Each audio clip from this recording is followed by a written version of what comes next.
आप सभी का स्वागत है होम एंड मच मोर में। आज इस वीडियो में फिर मैं आपके लिए लेकर आई हूँ कुछ यूजफुल होम हैक्स। चलिए वीडियो शुरू करते हैं। हमारे घरों में अलग अलग तरह के इस तरह के टेप होते हैं।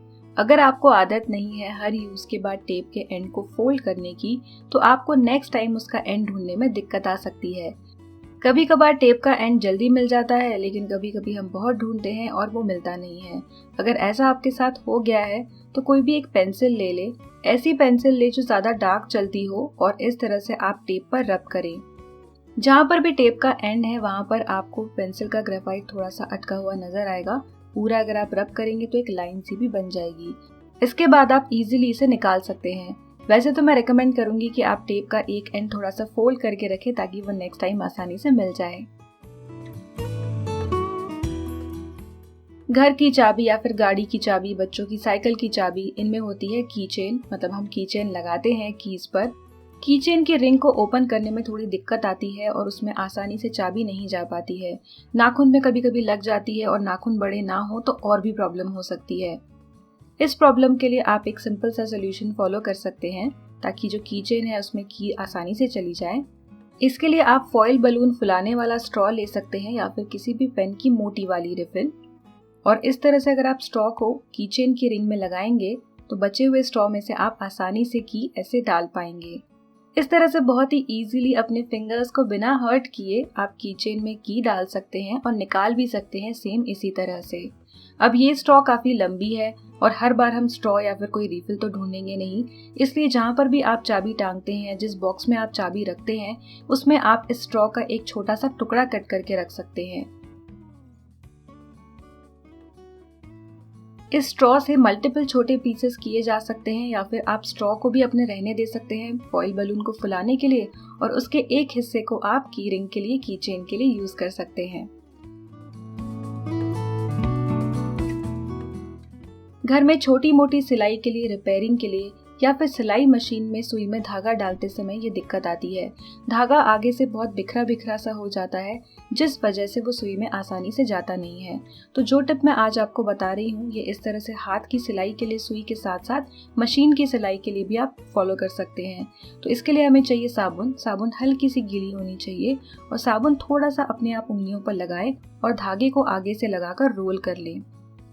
ऐसा करने से धागा हल्का सा कड़क हो जाएगा और काफी पतला भी हो जाएगा।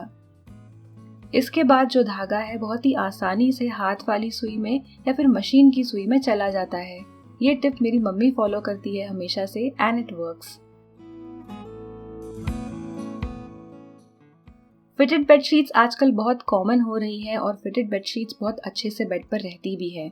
अब इन्हें फोल्ड कैसे करना है, तो आपको इसके दोनों कॉर्नर्स को अपने हाथ में इस तरह से उल्टा करके पकड़ना है, यानी आउटसाइड को इनसाइड करना है।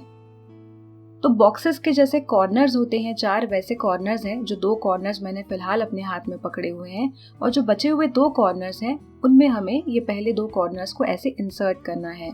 ये दोनों कॉर्नर्स इस तरह से अभी ओवरलैपिंग हैं। इसके बाद आप इसे अपने बेड पर बिछा दें और कॉर्नर्स वाले हिस्से में इस तरह से आप थोड़ी सी एडजस्टमेंट कर दें। ऐसा करने के बाद आपको एक बड़ा सा रेक्टेंगल मिल जाएगा। अब ये जो बड़ा रेक्टेंगल है, इसे बहुत ही आसानी से आप अपने रेगुलर कपड़े की तरह फोल्ड कर सकते हैं। इसकी जो फाइनल फोल्ड होगी वो भी आपको ऐसे मिलेगी कि जब आप स्टैक करके अपने बेडशीट्स रखेंगे तो बिल्कुल भी ऐसा नहीं लगेगा कि आपने एक फिटेड बेडशीट रखी हुई है और जिस वजह से आपका स्टैक अनइवन बन रहा है।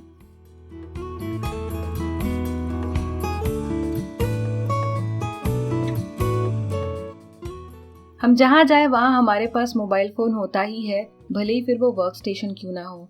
पर वर्क स्टेशन पर या फिर जो टेबल है वहाँ काम करते करते अगर धक्का मोबाइल को लग जाए तो वो आसानी से गिर भी सकता है। दूसरी चीज कि अगर आप मोबाइल को ऐसे रख देंगे अपने सरफेस पे किसी भी टेबल के, तो उसमें स्क्रैचेस पड़ सकते हैं, स्पेशली अगर आपकी आदत है ग्लास वाली साइड नीचे रखने की। इसे अवॉइड करने के लिए आप अपने मोबाइल फोन को अपने माउस पैड के ऊपर रख सकते हैं। तो माउस पैड पे अगर आप रखेंगे तो इसे सीधा रखें या उल्टा रखें, स्क्रैचेस फोन पर नहीं आएंगे। सिमिलरली जो एंटी स्किड मैट आती है, ये अगर आपके पास ऑलरेडी है तो आप इसका भी यूज कर सकते हैं। तो इस पे भी सेफली आप अपने फोन को रख सकते हैं। ये आसानी से हिलेगा भी नहीं और फोन की जो बॉडी है उस पर भी स्क्रैचेस नहीं आएंगे। तो सिंपल से ये टिप है, इसे आप फॉलो करेंगे तो काफी बेनिफिट होगा।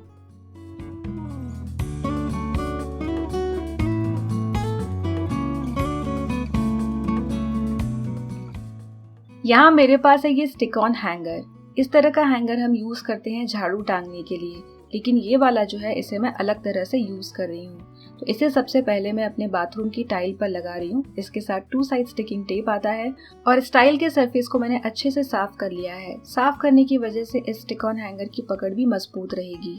अब इस स्टिक ऑन हैंगर को मैं यूज कर रही हूँ अपने वाइपर्स को टांगने के लिए। तो हमारे बाथरूम में वाइपर्स होते ही हैं। ये वाला ग्लास के लिए है, ग्लास की स्क्रीन को वाइप करने के लिए, और एक और वाइपर है जिसका यूज हम फ्लोर के लिए करते हैं। तो जितने भी वाइपर्स आप यूज करते हैं नॉर्मली, एक तो हम करते ही हैं, उसे आप इस तरह से स्टिक ऑन हैंगर पर लगा सकते हैं।